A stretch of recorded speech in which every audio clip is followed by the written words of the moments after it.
Assalamualaikum warahmatullahi wabarakatuh. Kembali lagi di channel Slamet Untung.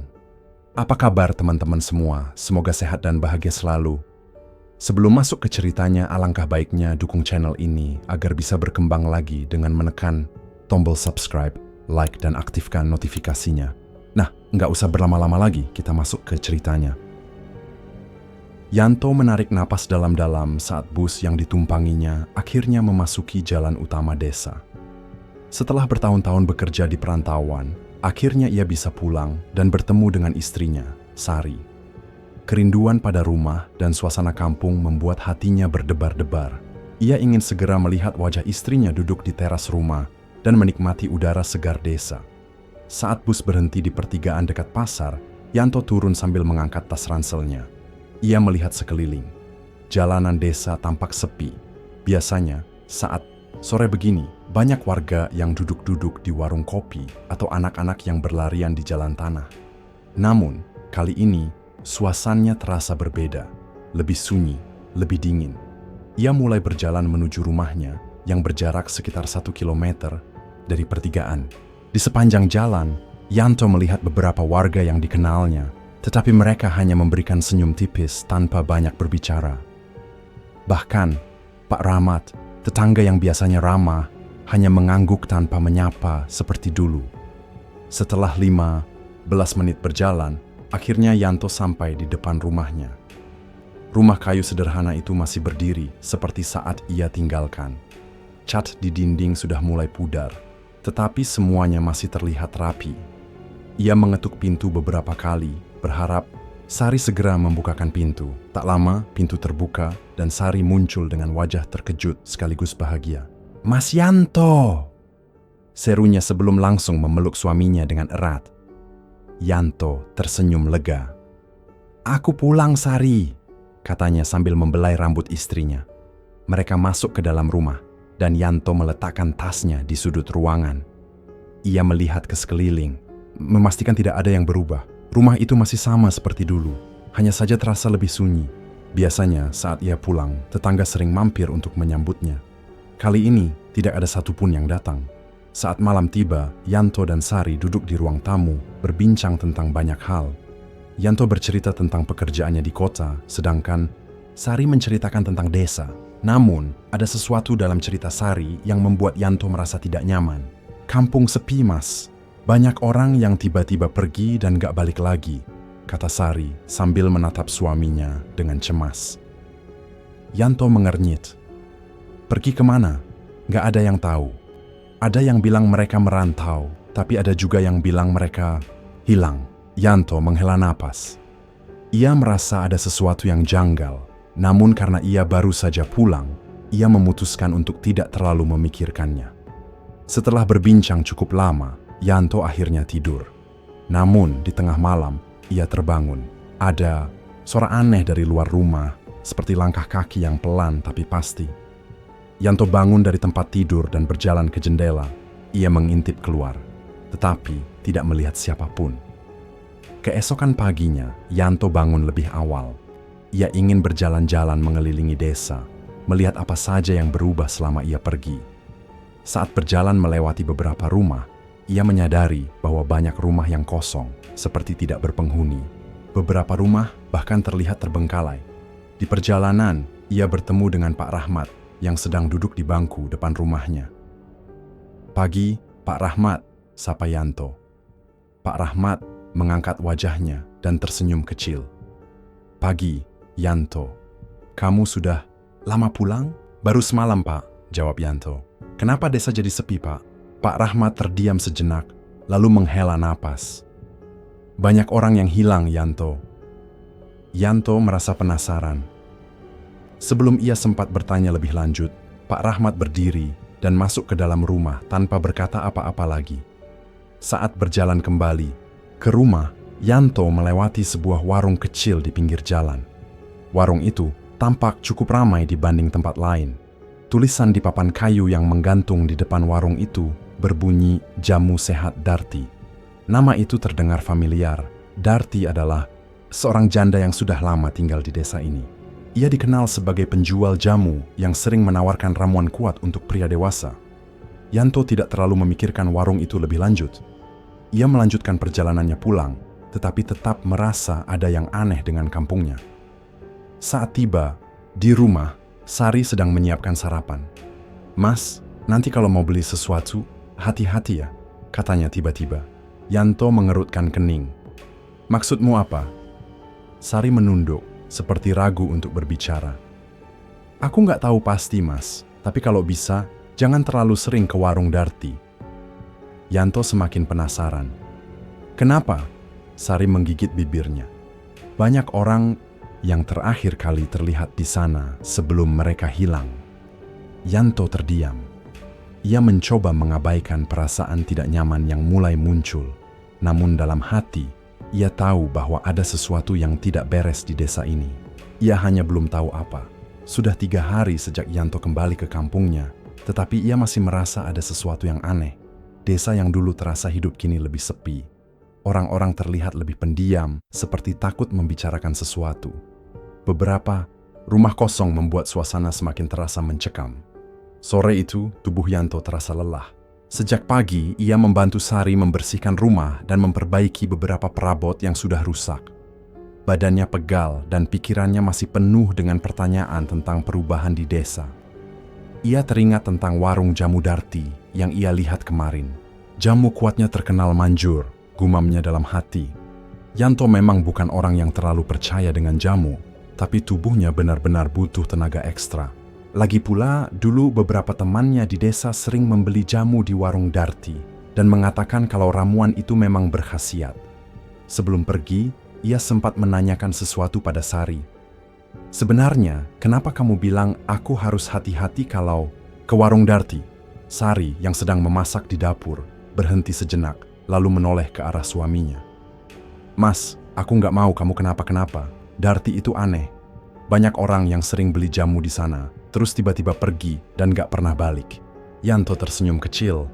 "Mungkin mereka memang merantau, Ri. Kamu jangan suzon dulu. Tapi kenapa mereka pergi tanpa kabar? Kenapa keluarganya juga gak tahu kemana mereka?" balas Sari dengan nada cemas. Yanto hanya menghela napas dan mengambil jaketnya. "Aku cuma mau beli jamu. Gak ada salahnya coba." Sari tidak bisa melarang. Lebih jauh, ia hanya menatap suaminya dengan penuh kekhawatiran saat Yanto keluar rumah. Yanto berjalan santai menuju warung jamu Darti yang berada di pinggir jalan desa. Dari kejauhan, warung itu tampak sepi. Hanya ada lampu minyak kecil yang menerangi bagian depannya.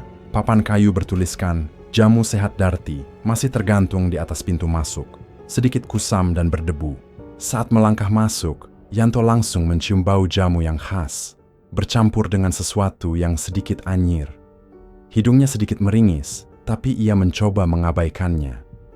Di dalam warung, hanya ada satu meja kayu panjang dengan beberapa bangku. Di ujung ruangan, ada rak berisi botol-botol jamu dengan warna yang berbeda-beda. Warung ini tampak sederhana, tapi ada sesuatu yang membuat suasananya terasa tidak nyaman, terlalu sunyi. "Selamat malam, Mas Yanto," suara seorang wanita tiba-tiba terdengar. Yanto menoleh dan melihat seorang perempuan berdiri di belakang meja itu. Darti. Darti masih terlihat seperti yang ia ingat, tetapi ada sesuatu yang berbeda. Wanita itu mengenakan kebaya coklat kusam dengan rambut panjang yang diikat seadanya. Wajahnya tampak lebih pucat dari biasanya, dan senyumannya terasa ganjil, seperti dipaksakan.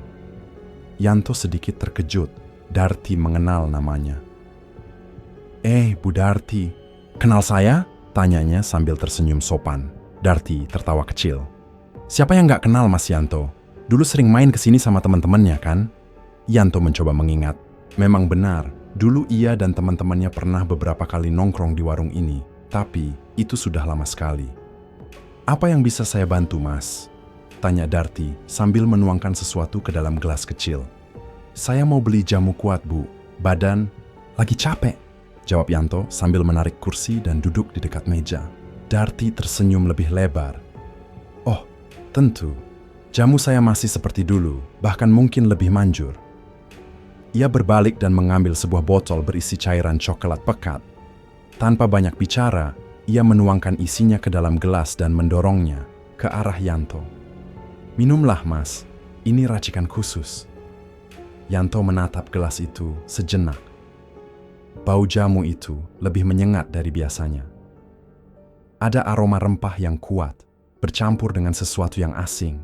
Namun, ia mencoba mengabaikannya dan langsung meneguk isinya. Rasanya pahit dan sedikit getir di tenggorokan, tapi Yanto sudah terbiasa dengan rasa jamu. Setelah menghabiskan isinya, ia meletakkan gelas itu di meja dan mengusap mulutnya. "Bagaimana rasanya, Mas?" tanya Darti dengan suara pelan. "Ya, seperti jamu biasanya," jawab Yanto, meskipun ia merasa ada yang aneh di lidahnya. Darti tertawa kecil lagi. "Tunggu saja efeknya, Mas. Besok pasti terasa." Yanto mengangguk dan mengeluarkan uang dari sakunya untuk membayar. Namun, sebelum ia bisa memberikan uang itu, Darti mengangkat tangannya. "Gratis untuk Mas Yanto," katanya dengan senyum yang semakin lebar. Yanto mengernyit. "Loh, kok gratis? Anggap saja hadiah karena Mas baru pulang ke kampung," jawab Darti sambil menatapnya tanpa berkedip. Perasaan tidak nyaman mulai merayap di dada Yanto. Ada sesuatu di balik tatapan Darti yang sulit dijelaskan.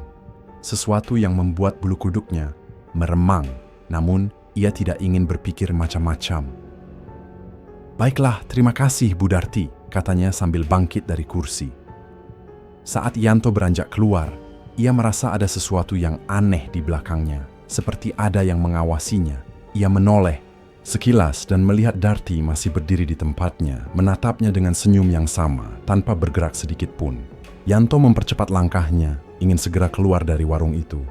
Begitu tiba di luar, udara malam terasa lebih dingin dari biasanya. Ia merapatkan jaketnya dan berjalan pulang. Namun, rasa tidak nyaman itu masih ada. Saat ia sampai di rumah, Sari langsung menyambutnya dengan ekspresi khawatir. "Mas, beneran beli jamu di sana?" tanyanya dengan nada cemas. "Iya, kenapa sih? Kamu sepertinya takut banget sama Darti," balas Yanto sambil melepas jaketnya. Sari menatap suaminya dengan serius. Meski sempat mendengar cerita-cerita aneh tentang jamu itu, ia mencoba mengabaikannya. "Sudahlah, ini cuma jamu biasa," gumamnya sambil tertawa kecil, mencoba meyakinkan dirinya sendiri. Namun, saat ia terlelap, mimpi buruk yang tak biasa menyergapnya. Ruangan gelap, suara bisikan-bisikan yang tak jelas, dan sosok berdiri di sudut ruangan dengan mata kosong menatapnya. Yanto mencoba bergerak, tapi tubuhnya terasa kaku, seperti ada kekuatan tak terlihat yang menahannya. Suara Darti tiba-tiba terdengar pelan di telinganya. "Jamu itu sudah menyatu dalam tubuhmu, Mas Yanto." Yanto terbangun dengan napas memburu, tubuhnya basah oleh keringat dingin. Jantungnya berdegup kencang, matanya melotot memindai sekeliling kamar. Ia yakin itu hanya mimpi, tapi ada sesuatu yang mengganjal di benaknya. Sesuatu yang membuatnya merasa bahwa jamu yang ia minum bukanlah jamu biasa. Ia mencoba menenangkan diri, menghela napas panjang, dan memejamkan mata. Namun, saat ia hampir terlelap kembali, tubuhnya tiba-tiba terasa berat, seperti ada beban yang menekan dadanya. Napasnya tersengal, matanya terbuka lebar, tapi tubuhnya tak bisa bergerak. Lumpuh. Di sudut kamar, ia melihat sosok bayangan tinggi berdiri dekat lemari. Wajahnya tak terlihat, tapi Yanto bisa merasakan tatapan dingin yang mengawasinya. Ia ingin berteriak, tapi suaranya tertahan di tenggorokan. Sosok itu bergerak perlahan, mendekat semakin jelas. Ketika jaraknya hanya tinggal beberapa langkah, Yanto akhirnya bisa menggerakkan jari-jarinya. Dengan sekuat tenaga, ia mengguncang tubuhnya sendiri. Seketika, tubuhnya kembali bisa digerakkan. Ia langsung bangun, menyalakan lampu, dan matanya menyapu seluruh ruangan. Tak ada siapa-siapa. Tak ada bayangan. Tak ada suara. Sari, istrinya, masih tertidur nyenyak di sampingnya. Yanto duduk di tepi tempat tidur, mencoba menenangkan diri. "Mungkin aku terlalu capek," gumamnya pelan. Tapi perasaan tidak nyaman itu masih ada, menggerogoti pikirannya. Ia berbaring kembali, lampu tetap menyala. Namun, tidur tak kunjung datang. Keesokan paginya, tubuh Yanto terasa lemas, sendi-sendinya pegal, dan kepalanya berat. Saat duduk di meja makan, Sari menatapnya dengan raut khawatir. "Mas, nggak kelihatan sehat. Kenapa?" Yanto menghela napas. "Entahlah, badanku malah tambah lemas setelah minum jamu kemarin." Sari langsung memasang ekspresi waspada. "Tuh kan Mas, aku udah..." bilang jangan beli jamu di sana. Yanto hanya mengusap wajahnya, mencoba meyakinkan dirinya bahwa ini hanya kebetulan. Setelah sarapan, Yanto memutuskan untuk keluar rumah dan mencari udara segar. Ia ingin berjalan-jalan di sekitar desa. Mungkin itu bisa membuat tubuhnya sedikit lebih baik. Saat melewati beberapa rumah, ia kembali menyadari satu hal. Kampung ini benar-benar terasa lebih sunyi dari yang ia ingat. Beberapa rumah yang dulu dihuni kini tampak kosong. Pintunya tertutup rapat dan halamannya mulai ditumbuhi rumput liar. Di ujung jalan, ia bertemu dengan Pak Rahmat yang sedang duduk di bangku depan rumahnya. "Pagi, Pak Rahmat," sapa Yanto. Pak Rahmat menoleh dan mengangguk. "Pagi, Yanto. Kelihatan capek. Kenapa?" Yanto menghela napas. "Nggak tahu, Pak. Mungkin kecapekan setelah pulang dari perantauan." Pak Rahmat menatapnya beberapa detik sebelum akhirnya berkata, "Kamu beli jamu di warung Darti?" Yanto sedikit terkejut dengan pertanyaan itu. "Iya, Pak. Kok Bapak tahu?" Pak Rahmat tidak langsung menjawab. Ia hanya menarik napas dalam-dalam sebelum berkata, "Sebaiknya kamu nggak usah ke sana lagi." Yanto semakin penasaran. "Kenapa, Pak?" Pak Rahmat terdiam sejenak, lalu menoleh ke sekeliling, memastikan tidak ada orang lain yang mendengar mereka. Dengan suara pelan, ia berkata, "Banyak orang yang terakhir kali terlihat di warung itu sebelum mereka menghilang." Jantung Yanto berdetak lebih cepat. Ia teringat kata-kata Sari yang juga mengatakan hal serupa. "Mereka menghilang kemana, Pak?" Pak Rahmat menggeleng pelan. "Nggak ada yang tahu pasti. Ada yang bilang mereka pergi merantau, tapi keluarga mereka sendiri nggak pernah mendapat kabar. Yang anehnya, semua yang hilang itu sering beli jamu di warung Darti." Yanto mulai merasa tidak enak. Ia tidak ingin langsung percaya dengan hal-hal mistis, tapi fakta bahwa ada banyak orang yang menghilang membuatnya semakin curiga. Ditambah lagi dengan apa yang ia alami tadi malam. Ia menelan ludah dan bertanya, "Darti itu sebenarnya siapa, Pak?" Pak Rahmat menatapnya dengan mata yang sedikit waspada. "Dulu dia cuma penjual jamu biasa. Tapi sejak beberapa tahun lalu, jamunya jadi lebih terkenal. Katanya lebih manjur dari sebelumnya. Sejak saat itu juga, banyak orang yang sering ke warungnya. Dan beberapa dari mereka nggak pernah kembali." Yanto merasakan bulu kuduknya meremang. Ia mencoba berpikir logis, tapi semakin banyak informasi yang ia dapatkan, semakin kuat perasaannya bahwa ada sesuatu yang tidak beres dengan Darti dan warung jamunya. "Kalau kamu mengalami sesuatu yang aneh, jangan diam saja, Yanto. Cari tahu sebelum terlambat," lanjut Pak Rahmat. Yanto mengangguk pelan. "Terima kasih, Pak Rahmat." Ia melanjutkan perjalanannya pulang dengan kepala penuh pikiran. Ia mulai mempertimbangkan apakah benar jamu yang ia minum ada hubungannya dengan mimpi buruk yang ia alami tadi malam. Apakah ada sesuatu dalam tubuhnya sekarang? Saat ia hampir sampai di rumah, tiba-tiba ia merasa ada yang mengawasinya. Ia menoleh ke belakang, tapi tidak melihat siapapun. Namun, ketika ia melangkah lagi, ia melihat sesuatu di sudut jalan. Darti berdiri di depan warungnya, mengenakan kebaya coklat yang sama seperti kemarin. Ia menatap Yanto dari kejauhan dengan senyum tipis di wajahnya. Tatapan itu dingin, tidak berkedip. Saat Yanto hendak berpaling, Darti tiba-tiba mengangkat tangannya dan melambaikan jari pelan, seolah mengundangnya kembali ke warung itu. Jantung Yanto berdetak lebih cepat. Ia tidak tahu apa yang sedang terjadi, tapi satu hal yang pasti, ini bukan lagi sekadar warung jamu biasa. Setelah melihat Darti berdiri di depan warungnya dengan tatapan dingin, Yanto buru-buru pulang ke rumah. Langkahnya terasa lebih cepat dari biasanya, seolah ada sesuatu yang mengikutinya dari belakang. Namun, setiap kali ia menoleh, tidak ada siapa-siapa. Begitu sampai di rumah, ia langsung mengunci pintu dan menarik napas dalam-dalam. Dadanya terasa sesak, pikirannya kacau. Ia mencoba meyakinkan dirinya bahwa semua ini hanyalah kebetulan, tapi firasat buruknya semakin kuat. Sari, yang sedang menyapu di ruang tamu, melihat suaminya masuk dengan wajah tegang. "Mas, kenapa? Kayak dikejar sesuatu." Yanto menggeleng. "Ya, biar usaha bersikap biasa." "Enggak, cuma agak pusing." Sari menatapnya dengan curiga. "Ini pasti gara-gara jamu itu, kan?" Yanto menghela napas. Ia tidak ingin membuat Sari semakin cemas, jadi ia memilih untuk tidak menceritakan soal Darti yang menatapnya dari kejauhan. Aku cuma kecapean, Ri. Sari masih terlihat khawatir, tapi akhirnya ia tidak bertanya lebih jauh. Malam harinya, Yanto masih merasa ada sesuatu yang mengawasinya. Saat makan malam, ia tidak banyak bicara. Pikirannya masih dipenuhi kejadian-kejadian aneh sejak ia membeli jamu itu.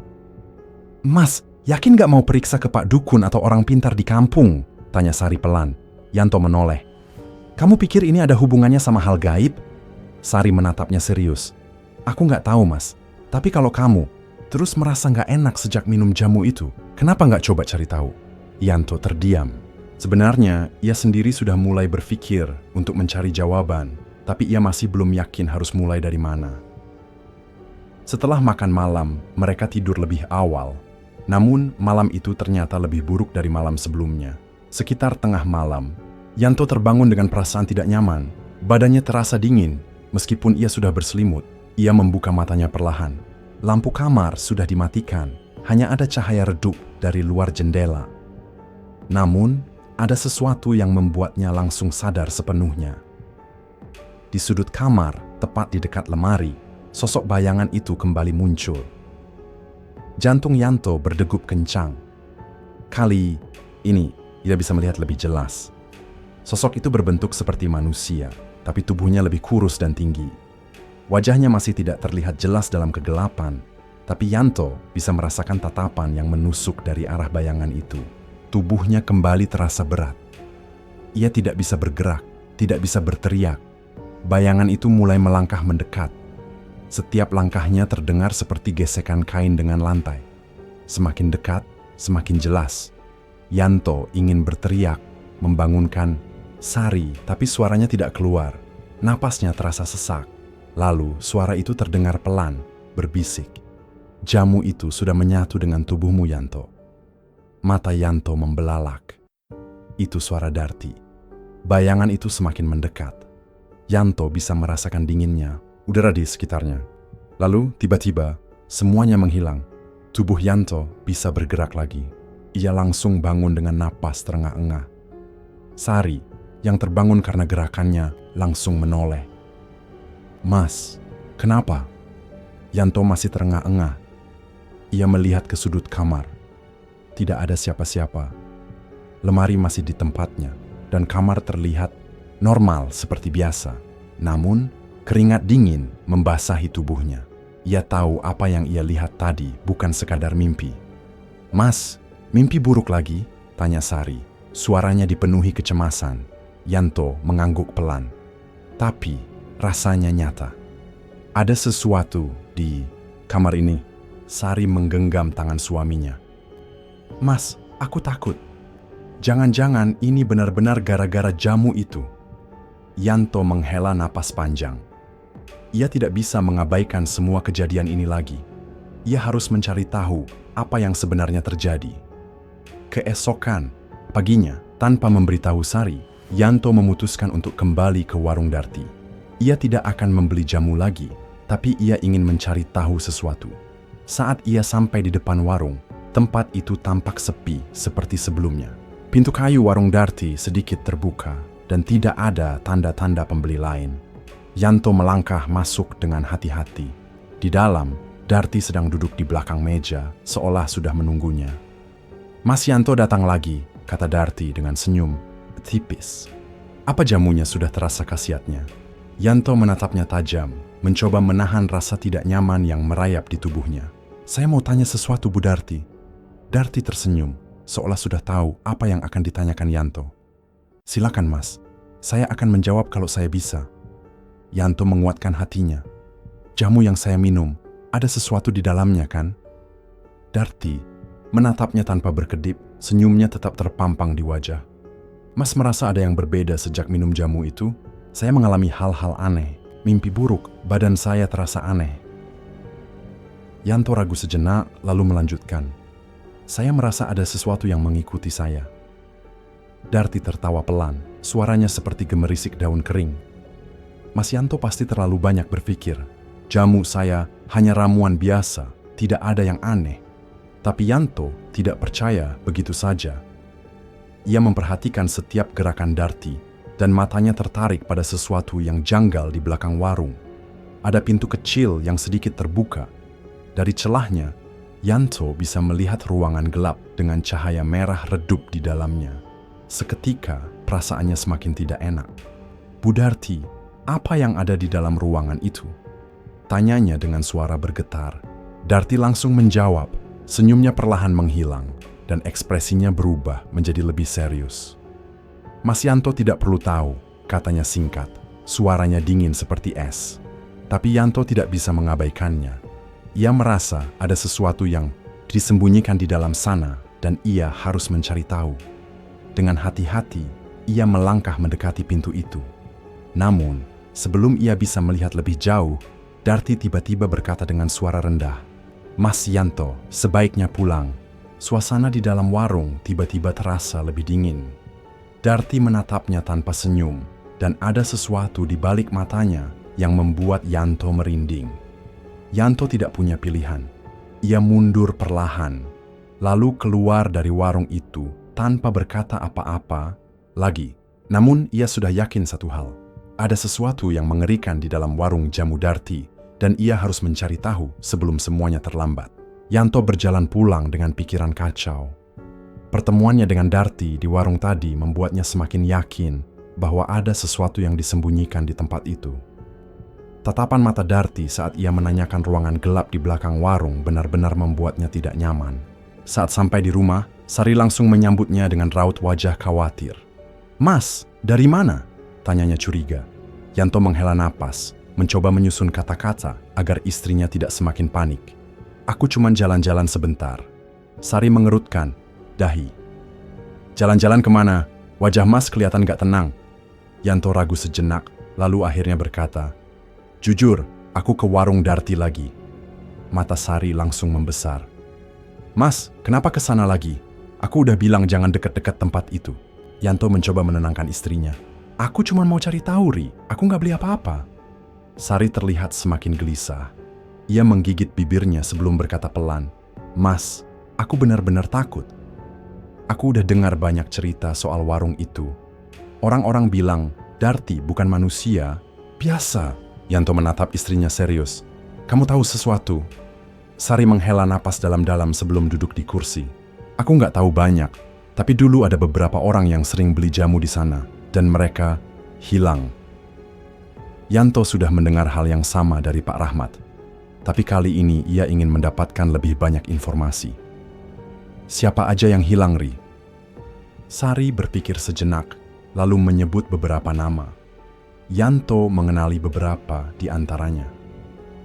Mereka adalah orang-orang yang dulu tinggal di kampung ini, tapi memang sudah lama tidak terdengar kabarnya. Ada yang bilang mereka merantau, ada juga yang bilang mereka pergi tanpa pamit, lanjut Sari, suaranya bergetar. Tapi anehnya, tidak ada kabar sama sekali dari mereka setelah itu. Yanto semakin yakin bahwa semua ini bukan kebetulan. "Kamu percaya kalau Darti pakai pesugihan?" tanya Yanto. Sari menelan ludah, matanya berbinar ketakutan. "Aku nggak tahu pasti." "Mas, tapi kalau benar ada yang aneh sama jamu itu, kita harus hati-hati." Yanto mengangguk, hatinya semakin berat. Ia sudah merasakan sendiri keanehan sejak meminum jamu itu.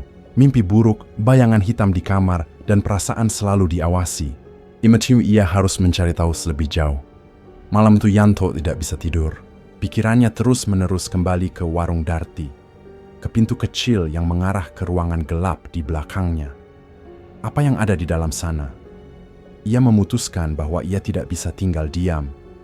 Dengan hati-hati, ia bangun dari tempat tidur, memastikan Sari masih terlelap. Ia mengambil senter dari lemari dan mengenakan jaketnya.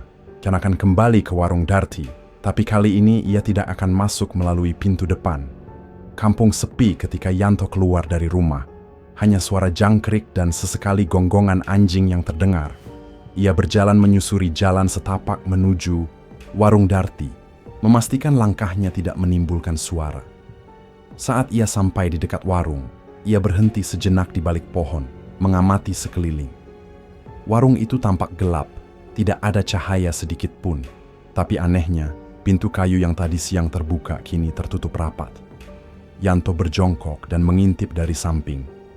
Ada jendela kecil di bagian belakang warung, tapi kacanya tertutup kain hitam. Ia mengedarkan pandangannya, lalu melihat sesuatu, pintu belakang yang sedikit terbuka.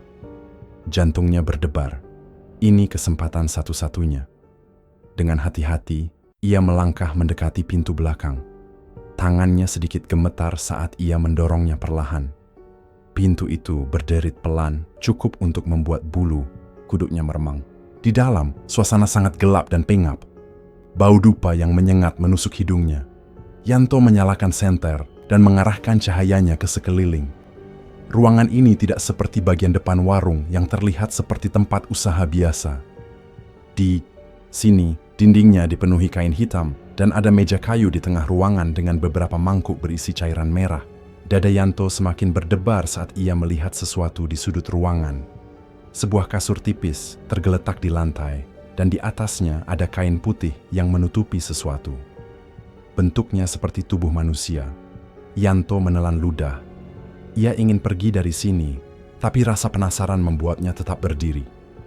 Dengan tangan gemetar, ia menarik sedikit kain putih itu. Begitu kain itu tersingkap, Yanto langsung mundur dengan napas terengah-engah.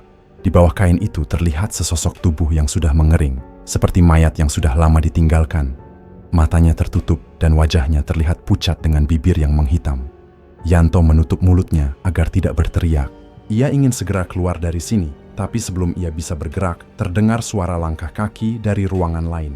Jantungnya hampir berhenti. Dari balik pintu kecil yang tadi ia lihat siang hari, muncul sosok yang sangat ia kenal, Darti. Tapi, kali ini ia tidak mengenakan kebaya seperti biasanya.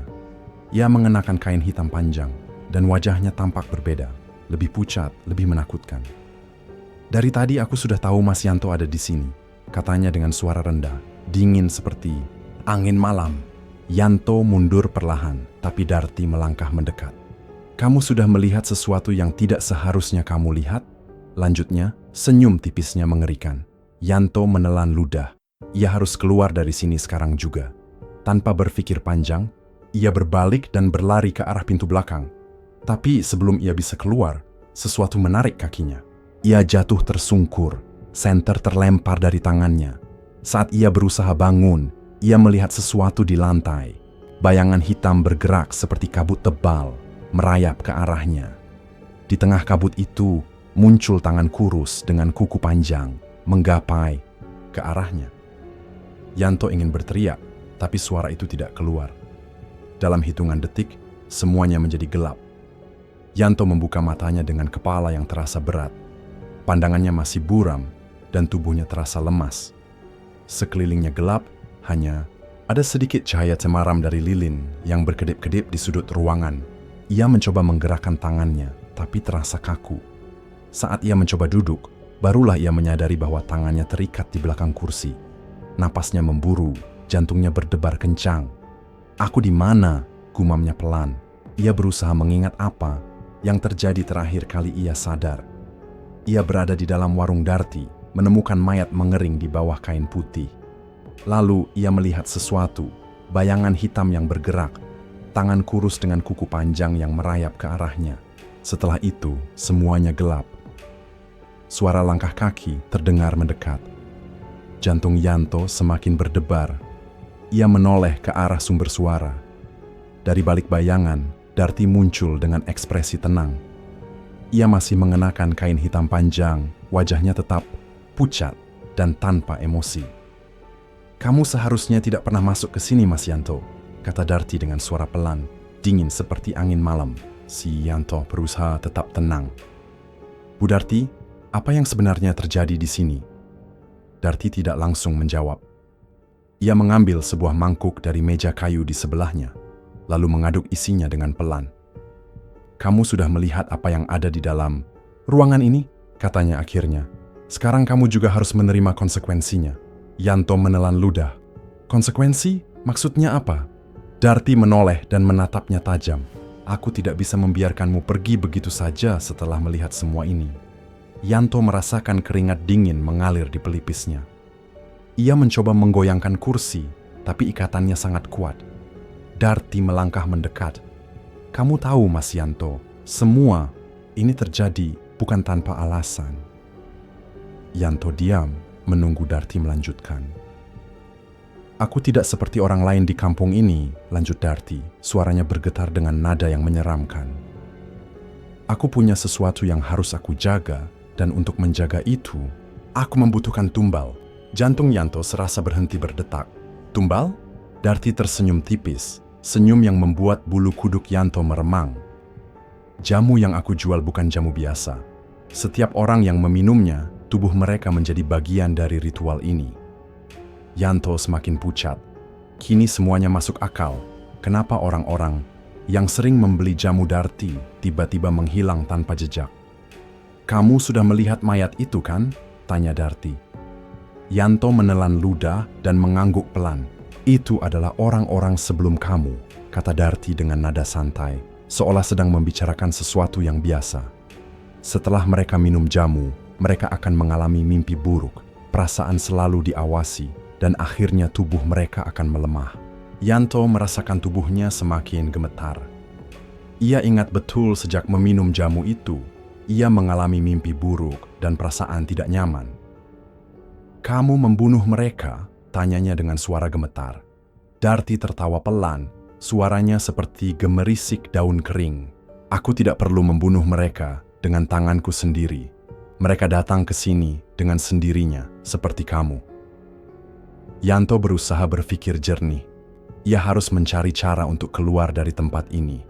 Darti meletakkan mangkuk yang dipegangnya, lalu mengambil sesuatu dari meja, sebuah pisau kecil yang berkilat dalam cahaya lilin. Kamu tahu, Mas Yanto? Katanya pelan, sambil mengayunkan pisau itu di depan wajahnya. Tidak semua orang bisa menjadi tumbal.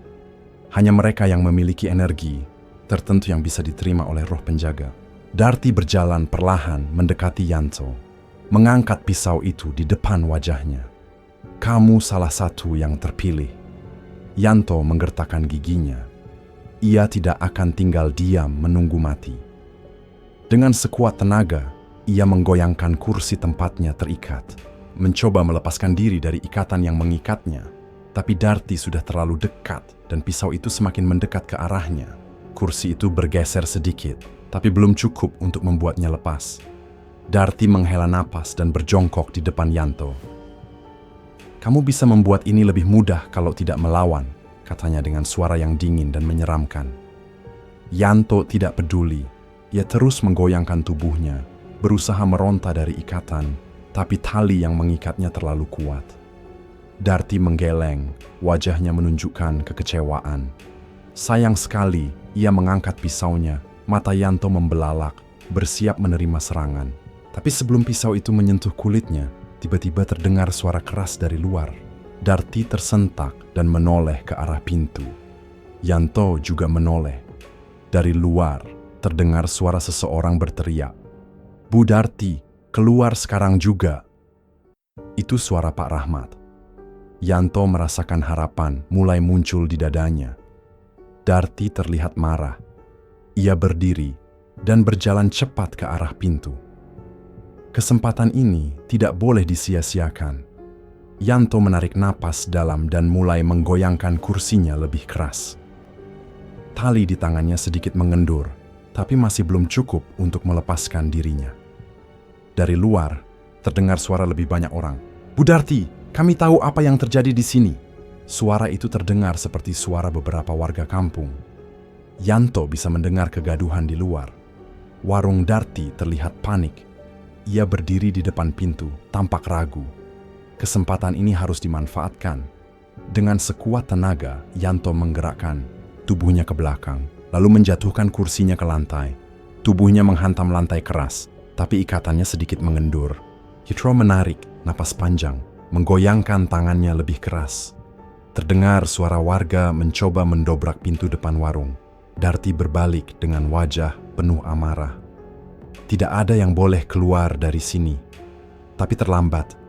Dengan satu gerakan kuat, pintu warung terbuka lebar. Pak Rahmat dan beberapa warga berhamburan masuk. Mata mereka membelalak saat melihat keadaan ruangan. Ya Allah, ini tempat apa? seru salah satu warga. Darti mundur perlahan, wajahnya tidak lagi tenang, kini penuh ketakutan. Pak Rahmat langsung berlari ke arah Yanto dan membantunya melepaskan ikatan. "Mas Yanto, kamu nggak apa-apa?" Yanto terengah-engah. "Cepat, kita harus keluar dari sini." Tapi sebelum mereka bisa bergerak, Darti mengangkat tangannya dan berteriak keras. Ruangan tiba-tiba dipenuhi angin kencang. Lilin-lilin padam dan bayangan hitam mulai muncul dari sudut-sudut ruangan. Warga berteriak ketakutan, melangkah mundur ke dalam kegelapan. Suara tawa Darti menggema di seluruh ruangan. "Kalian pikir bisa menghentikanku?" Yanto merasakan tubuhnya merinding. Ia tahu mereka harus keluar sekarang juga sebelum semuanya terlambat. Angin kencang berputar di dalam ruangan sempit itu. Lilin-lilin padam seketika menyisakan kegelapan yang mencekam. Bayangan hitam yang tadi hanya terlihat samar kini bergerak liar, menjalar ke dinding dan lantai seperti kabut pekat yang hidup. "Cepat keluar!" seru Yanto dengan suara panik. Pak Rahmat dengan sigap membantu Yanto berdiri setelah berhasil melepaskan ikatannya. Sementara itu, warga lain yang masuk bersama Pak Rahmat terlihat gemetar, sebagian mundur ketakutan. Darti masih berdiri di tengah ruangan, tangannya terangkat tinggi. Wajahnya berubah menjadi sesuatu yang sulit dijelaskan. Kulitnya yang tadi pucat kini terlihat lebih gelap dan berkerut, seolah bukan lagi kulit manusia. Matanya bersinar merah redup di tengah ruangan gelap itu. "Kalian tidak akan pergi dari sini," suaranya terdengar berat dan menggelegar. Tiba-tiba dari balik bayangan hitam muncul sesosok makhluk. Tubuhnya tinggi kurus, dengan tangan panjang yang kukunya mencuat seperti cakar. Wajahnya tidak jelas, hanya terlihat sebagai bentuk hitam pekat dengan mata merah menyala. Salah satu warga menjerit ketakutan. "Setan! Itu setan!" Tanpa menunggu lebih lama, Yanto menarik tangan Pak Rahmat dan berlari ke arah pintu. Warga lain segera menyusul, beberapa masih dalam keadaan panik. Namun, sebelum mereka bisa keluar, pintu warung tertutup dengan sendirinya, dihantam angin kencang yang keluar dari dalam ruangan. "Tidak, pintu terkunci!" salah satu warga berteriak. Yanto mencoba menarik gagang pintu dengan sekuat tenaga, tapi pintu itu tidak bergeming, seolah ada kekuatan tak terlihat yang menahannya tetap tertutup. Dari belakang, terdengar suara langkah kaki mendekat. Sesosok makhluk hitam itu bergerak, semakin dekat, napasnya terdengar seperti desisan ular. "Kalian tidak bisa lari," suara Darti terdengar dingin, mengiris udara yang sudah penuh ketegangan. Yanto menoleh dan melihat Darti melangkah perlahan. Ekspresinya tidak lagi terlihat seperti manusia. Ia mengangkat tangannya dan makhluk hitam itu bergerak semakin cepat. Pak Rahmat meraih sebilah pisau yang tergeletak di meja dan mengacungkannya ke arah Darti. "Apapun yang kau lakukan, hentikan sekarang juga." Darti tertawa kecil, suaranya menggema di seluruh ruangan. "Terlambat, Pak Rahmat, tumbal sudah dipilih." Mata Yanto membelalak. Ia tahu siapa yang dimaksud, dirinya sendiri. Ia tidak mau mati di sini. Ia harus mencari cara untuk keluar. Yanto melihat ke arah jendela di belakang warung. Meskipun tertutup, kain hitam, jendela itu terlihat rapuh. Tanpa berpikir panjang, ia berlari ke arah jendela dan menghantamnya dengan bahunya. Kerak jendela itu pecah, dan udara malam langsung masuk ke dalam ruangan. "Keluar lewat sini!" serunya. Pak Rahmat dan warga lain segera mengikuti. Satu persatu, mereka melompat keluar melalui jendela, mencoba melarikan diri. Namun, sebelum Yanto bisa keluar, sesuatu mencengkeram kakinya. Ia menoleh dan melihat tangan kurus hitam itu menggenggam pergelangan kakinya erat. "Tidak!" Yanto menendang dengan kakinya yang lain, mencoba melepaskan diri. Tapi genggaman itu semakin kuat. Darti melangkah semakin dekat. "Kamu tidak akan bisa lari, Mas Yanto." Yanto merasa tubuhnya semakin lemas, kakinya seperti disedot oleh kekuatan tak terlihat. Pak Rahmat, yang sudah berada di luar, melihat kejadian itu dan segera berlari kembali. "Mas Yanto, pegang tanganku." Dengan sisa tenaga, Yanto meraih tangan Pak Rahmat. Saat itu juga, ia merasa tarikan di kakinya semakin kuat.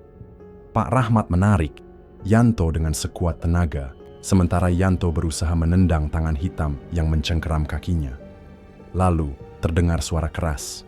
Salah satu warga yang masih di luar mengambil batu besar dan melemparkannya ke arah makhluk hitam itu. Batu itu menghantam lengan makhluk itu, membuatnya menggeram keras dan melepaskan Yanto. Kesempatan itu langsung dimanfaatkan. Dengan dorongan kuat dari Pak Rahmat, Yanto berhasil keluar melalui jendela. Begitu kakinya menyentuh tanah, mereka semua segera berlari menjauh dari warung. Dari belakang, terdengar suara Darti berteriak marah. "Kalian tidak akan selamat!" Angin kencang kembali berhembus, tapi Yanto dan yang lainnya tidak peduli. Mereka terus berlari sejauh mungkin. Setelah beberapa menit, mereka akhirnya sampai di tanah lapang dekat pemukiman warga. Yanto terengah-engah, tubuhnya masih gemetar. Pak Rahmat menepuk bahunya. "Kamu nggak apa-apa?" Yanto mengangguk, meskipun tubuhnya masih terasa lemas. Salah satu warga bertanya dengan napas tersengal. "Apa yang baru saja kita lihat tadi? Itu bukan manusia." Pak Rahmat menghela napas dalam, wajahnya dipenuhi kekhawatiran. "Aku sudah lama curiga dengan Darti, tapi tidak pernah menyangka kalau dia melakukan hal sekeji ini." Yanto menelan ludah. Ia masih bisa merasakan dinginnya tangan hitam itu di kakinya, seolah bekas cengkeraman itu masih membekas. Seolah setemu warga lainnya berkata dengan suara gemetar, "Kita nggak bisa membiarkan warung itu tetap berdiri.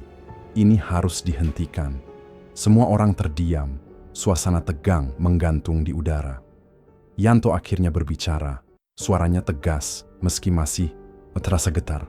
"Kita harus melaporkan ini ke kepala desa. Kalau perlu, kita panggil orang pintar untuk menghentikan ini semua." Pak Rahmat mengangguk, wajahnya serius. "Benar, kita tidak tahu seberapa kuat Darti, tapi kita tidak boleh membiarkannya terus berbuat seperti ini." Mereka semua setuju.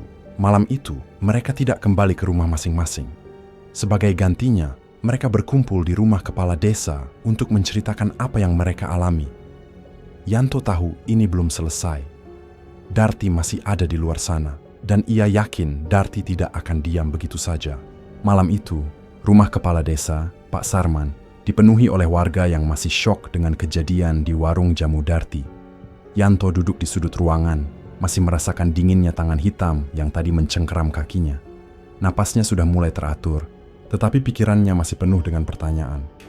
Pak Sarman, seorang pria berusia hampir 60 tahun dengan wajah tegas, berdiri di tengah ruangan.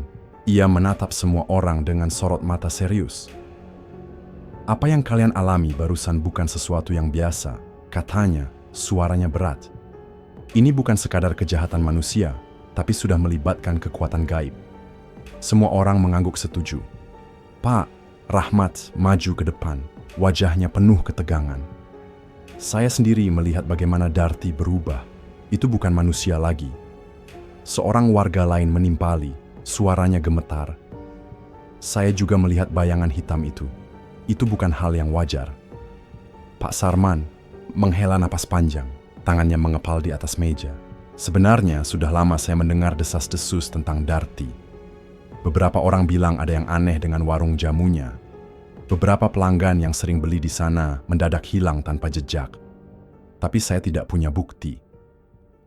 Ia menatap Yanto, sorot matanya tajam. "Kamu yang pertama kali melihatnya langsung, bukan?" Yanto mengangguk, wajahnya pucat. "Saya melihat mayat kering di ruangan belakang warung. Saya yakin itu korban dari pesugihan Darti." Warga yang lain mulai berbisik-bisik. Rasa takut semakin terasa di ruangan itu. Pak Sarman melanjutkan, suaranya tegas namun bergetar. "Kalau memang benar Darti memakai pesugihan, kita tidak bisa menghadapinya dengan cara biasa. Kita butuh bantuan orang yang paham hal seperti ini." Salah satu warga, Pak Warto, mengangkat tangan.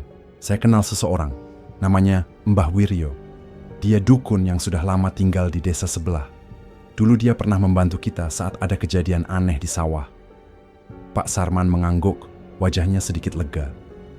"Baik, kita panggil dia secepatnya. Kita tidak tahu apa yang akan dilakukan Darti selanjutnya." Keesokan paginya, Yanto, Pak Rahmat, dan Pak Warto berangkat ke desa sebelah dengan sepeda motor. Perjalanan mereka memakan waktu hampir 1 jam, melewati jalanan berbatu dan hutan kecil. Sesampainya di rumah Mbah Wiryo, mereka disambut oleh seorang pria tua dengan jenggot putih panjang. Sorot matanya tajam, seolah sudah tahu maksud kedatangan mereka. "Aku sudah mendengar," kata Mbah Wiryo sebelum mereka sempat menjelaskan. "Angin malam membawa kabar buruk tentang warung jamu itu." Yanto merinding, bulu kuduknya berdiri. "Jadi Mbah sudah tahu?" Mbah Wiryo mengangguk pelan, wajahnya serius. "Aku sudah lama mendengar bisikan tentang Darti. Dia melakukan pesugihan tingkat tinggi. Tumbalnya adalah nyawa manusia." Pak Rahmat bertanya, suaranya penuh harap. "Apakah kita bisa menghentikannya?" Mbah Wiryo menatap mereka satu persatu, lalu berkata dengan suara berat, "Menghentikan pesugihan seperti ini tidak mudah. Ada perjanjian yang mengikat Darti dengan makhluk halus. Jika kita ingin menghentikannya, kita harus memutus perjanjian itu." Yanto menelan ludah, perutnya bergejolak. "Bagaimana caranya?" Mbah Wiryo menatapnya dengan mata yang dalam dan penuh keseriusan. "Kita harus kembali ke warung itu dan melakukan ritual pemutusan. Tapi ingat, Darti tidak akan tinggal diam. Dia pasti akan melawan." Pak Warto bertanya, suaranya gemetar. "Apa yang harus kami siapkan?" Mbah Wiryo berdiri dan berjalan ke dalam rumahnya. Ia kembali dengan membawa sebuah kendi tanah liat, beberapa lembar daun sirih, dan kain putih. Ini adalah perlengkapan untuk ritual. Kendi ini berisi air doa untuk melemahkan kekuatan gaibnya. Daun sirih untuk menutup jalur makhluk halus, agar tidak bisa lari ke tempat lain. Dan kain putih ini adalah untuk mengusir energi negatif di tempat itu. Yanto mengambil kendi itu dengan hati-hati, tangannya sedikit gemetar. "Kapan kita harus melakukan ini?" Mbah Wiryo menatap mereka dengan serius. "Malam ini, saat tengah malam, ketika kekuatan Darti berada di puncaknya." Kembali ke desa, Yanto dan warga lainnya mulai bersiap. Mbah Wiryo meminta beberapa warga untuk menyiapkan obor dan air garam untuk perlindungan. Sementara itu, para pria berkumpul untuk merencanakan cara masuk ke warung Darti tanpa diketahui olehnya. Matahari mulai terbenam, rasa tegang semakin terasa. Di desa, semua orang tahu ini adalah malam penentuan. Saat jam menunjukkan pukul 11 malam, Yanto, Mbah Wiryo, Pak Rahmat, dan beberapa warga berangkat ke warung Darti. Mereka berjalan perlahan, hanya diterangi oleh obor. Suasana malam itu begitu mencekam, angin terasa lebih dingin dari biasanya. Sesampainya di depan warung, mereka melihat bahwa pintu warung sudah terbuka sedikit, seolah Darti tahu mereka akan datang. "Dia sudah menunggu," bisik Mbah Wiryo. Yanto merasakan bulu kuduknya merinding. Ia tahu ini tidak akan mudah. Dengan langkah hati-hati, mereka masuk ke dalam warung. Aroma jamu masih tercium, tapi kali ini bercampur dengan bau busuk yang menyengat. Ruangan itu masih gelap, hanya diterangi oleh cahaya bulan yang masuk dari celah-celah atap. Di tengah ruangan, berdiri Darti dengan mata merah menyala. "Kalian datang juga?" katanya dengan suara dingin, menusuk tulang. Mbah Wiryo tidak gentar. Ia melangkah maju dan melemparkan daun sirih ke lantai. "Darti, lepaskan perjanjianmu sebelum semuanya terlambat." Darti tertawa pelan, suaranya seperti gemerisik daun kering. "Terlambat? Kalian yang akan terlambat." Tiba-tiba, bayangan hitam kembali muncul dari sudut ruangan. Makhluk itu lebih besar dari sebelumnya, dengan kuku panjang dan napas berasap. Warga yang ikut serta mundur ketakutan. Mbah Wiryo tetap tenang. Ia mengambil kendi dan mulai membaca mantra. Air dalam kendi itu bergetar, lalu perlahan-lahan ia siramkan ke lantai. Begitu air itu menyentuh lantai, terdengar suara jeritan keras. Makhluk hitam itu bergerak mundur, seolah merasa kesakitan. Darti menjerit marah. "Kalian tidak bisa menghentikan ini." Ia mengangkat tangannya, dan tiba-tiba angin kencang bertiup di dalam warung. Barang-barang berterbangan, meja dan kursi jatuh. Berantakan, tapi Mbah Wiryo terus membaca mantra. Ia menyeramkan sisa air kendi ke tubuh Darti. Darti menjerit kesakitan, kulitnya mulai mengelupas. Matanya yang merah mulai redup. Makhluk hitam di belakangnya juga semakin melemah. "Teruskan," seru Yanto. Mbah Wiryo melangkah maju dan menekan kain putih ke tubuh Darti. Saat itu juga, Darti menjerit lebih keras. Tubuhnya perlahan menghitam, lalu mengering seperti mayat yang Yanto lihat di ruangan belakang. Dalam hitungan detik, Darti jatuh ke lantai dan hancur menjadi debu. Makhluk hitam di belakangnya juga menghilang bersamaan dengan jeritan panjang yang menusuk telinga. Semua orang terdiam. Warung Darti kini sunyi. Tidak ada lagi bayangan hitam. Tidak ada lagi suara aneh. Pak Rahmat menoleh ke Mbah Wiryo, wajahnya penuh harap. Apa sudah selesai? Mbah Wiryo mengangguk, wajahnya tenang namun lelah. Perjanjiannya sudah diputus. Darti tidak akan kembali. Yanto menghela napas lega, dadanya terasa lebih ringan. Akhirnya, teror ini berakhir. Malam itu, setelah ritual pemutusan pesugihan Darti berhasil dilakukan, desa kembali tenang. Warung, jamu yang selama ini menjadi tempat mengerikan bagi para korban, kini hanya menyisakan puing-puing dan debu. Tidak ada lagi sosok Darti. Tidak ada lagi bayangan hitam yang berkeliaran. Semua orang merasa lega. Warga mulai kembali ke rumah masing-masing dengan perasaan puas karena telah berhasil menghentikan teror yang selama ini menghantui desa. Yanto, yang masih merasa kelelahan setelah kejadian tadi, akhirnya pulang ke rumahnya. Ia tidak langsung tidur. Pikirannya masih dipenuhi dengan kejadian mengerikan yang ia alami. Ia duduk di depan rumah, menghirup udara malam yang dingin, sambil mencoba menenangkan diri. Pak Rahmat sempat datang untuk memastikan keadaan Yanto. "Kamu nggak apa-apa, nak?" tanyanya dengan nada khawatir. Yanto tersenyum kecil, meski matanya masih penuh kelelahan. "Aku baik-baik saja, Pak. Hanya masih sulit percaya semua ini sudah berakhir." Pak Rahmat menepuk bahunya, mencoba memberikan ketenangan. "Sudahlah, yang penting sekarang kita sudah aman. Kamu harus istirahat. Jangan terlalu dipikirkan." Setelah itu, Pak Rahmat pulang. Yanto akhirnya masuk ke dalam rumah dan merebahkan diri di tempat tidur. Namun, saat ia hampir terlelap, suara aneh terdengar dari luar rumahnya. "Yanto, Yanto." Suara itu terdengar seperti bisikan, tapi jelas memanggil namanya. Yanto terbangun dengan jantung berdebar. Ia mencoba meyakinkan dirinya bahwa itu hanya imajinasi, tapi suara itu kembali terdengar. "Yanto, kamu tidak bisa lari dengan perasaan." Tidak tenang, Yanto bangun dari tempat tidurnya dan berjalan ke jendela. Ia mengintip keluar, berharap tidak melihat apapun. Namun, yang ia lihat justru membuat darahnya membeku. Di bawah pohon di depan rumahnya, berdiri sosok Darti. Wajahnya masih sama seperti yang ia lihat tadi di warung. Kulitnya hitam dan kering, matanya merah menyala, dan bibirnya menyeringai lebar. Yanto mundur ketakutan. "Tidak, ini tidak mungkin." "Kamu sudah mati?" Darti tertawa pelan. Suaranya seperti gemerisik daun kering. "Siapa bilang semuanya sudah berakhir, Mas Yanto?" Tiba-tiba, lampu di rumahnya berkedip-kedip, lalu mati sepenuhnya.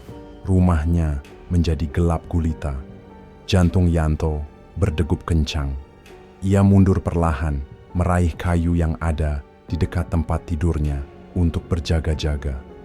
Suara langkah kaki mulai terdengar dari luar rumah. "Tap! Tap! Tap!" Langkah itu mendekat, semakin cepat. "Berak!" Pintu rumahnya terbuka dengan keras. Darti kini sudah berada di ambang pintu. "Kamu pikir aku akan pergi begitu saja?"